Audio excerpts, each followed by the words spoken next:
ऊ उभिएको छ शान्त भावमा काठमाडौँलाई निहाल्दै। हो, टाढाबाट हेर्दा काठमाडौँ सुन्दर देखिन्छ।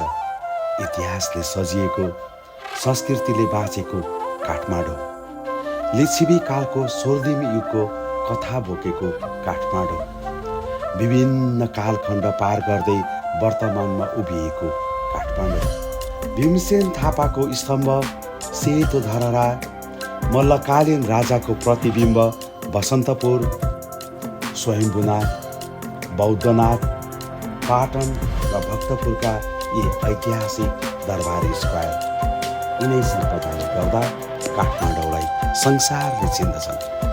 तर काठमाडौँको कथा यत्तिकैमा सकिँदैन। कथाभित्रको कथा अर्कै छ। सायद उस्तै खोजिरहेको देखावती यो सहरभन्दा अलि पृथक छ। बाहिरबाट हामीले देखेको चिनेको काठमाडौँभन्दा अलि फरक छ। जब हामी ती पुराना गल्लीहरूभित्र मोडिन्छौँ, पाइला बढाउँछौँ, तब मात्र भेटिन्छ वास्तविक काठमाडौँ। यहाँका साँघुरा गल्लीहरूमा बस्नेहरूको जीवन छुट्टै लयमा बगिरहेको हुन्छ।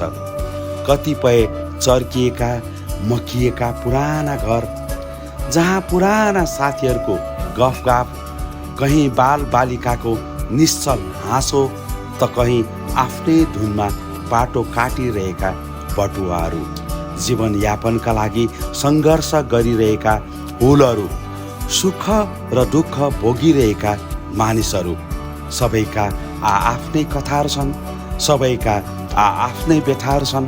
यही सहरभित्रको एक पात्र पनि त हो ऊ। यही कथाभित्र आफूलाई समाहित बनाउनु छ। ऊ भौतारिन्छ एउटा गल्लीबाट अर्को गल्ली निरन्तर।